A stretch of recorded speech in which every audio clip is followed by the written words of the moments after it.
This video contains spoilers. A not-so-wise man once said that an interesting concept can't save a poor execution. Unfortunately, 7Seeds fall into that exact category. It's a definition of a wasted premise. I mean, don't get me wrong, what lies beyond the story itself is fascinating.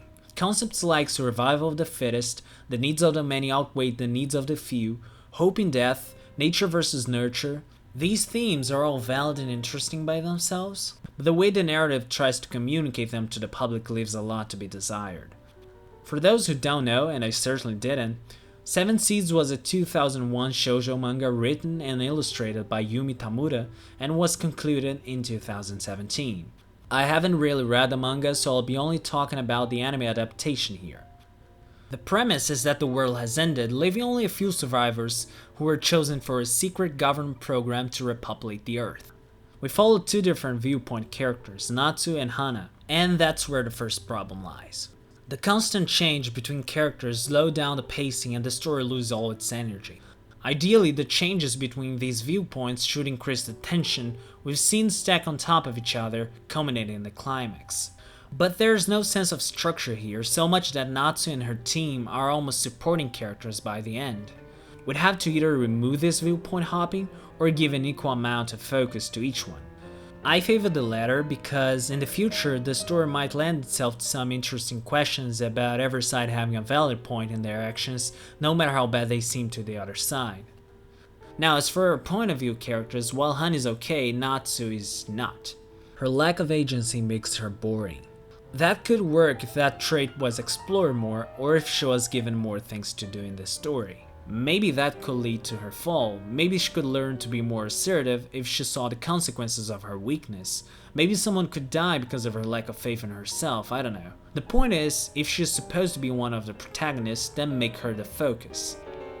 The narrative itself feels butchered, as if its scenes are little vignettes that make little sense on their own. We don't have enough information about these characters to feel anything, so the show resorts to melodrama to grab its viewer, but there's hardly any genuine emotion to be had here. Characters cry, but we don't feel for them because we haven't seen their development before their emotional peak scenes. You can't just write something sad hoping that the audience will feel that same emotion without showing why we should feel sad in the first place. To fix that, we need to decrease the number of characters to avoid rushing their arcs. For example, that guy with the glasses arc is reduced to him hearing a 10-second speech by another character and changing completely. People don't change like that. Not surprising, the best part of the show is its themes, even if they are not explored or developed as they should. There's one particular moment that stands out for me: Haru playing a broken piano at her church.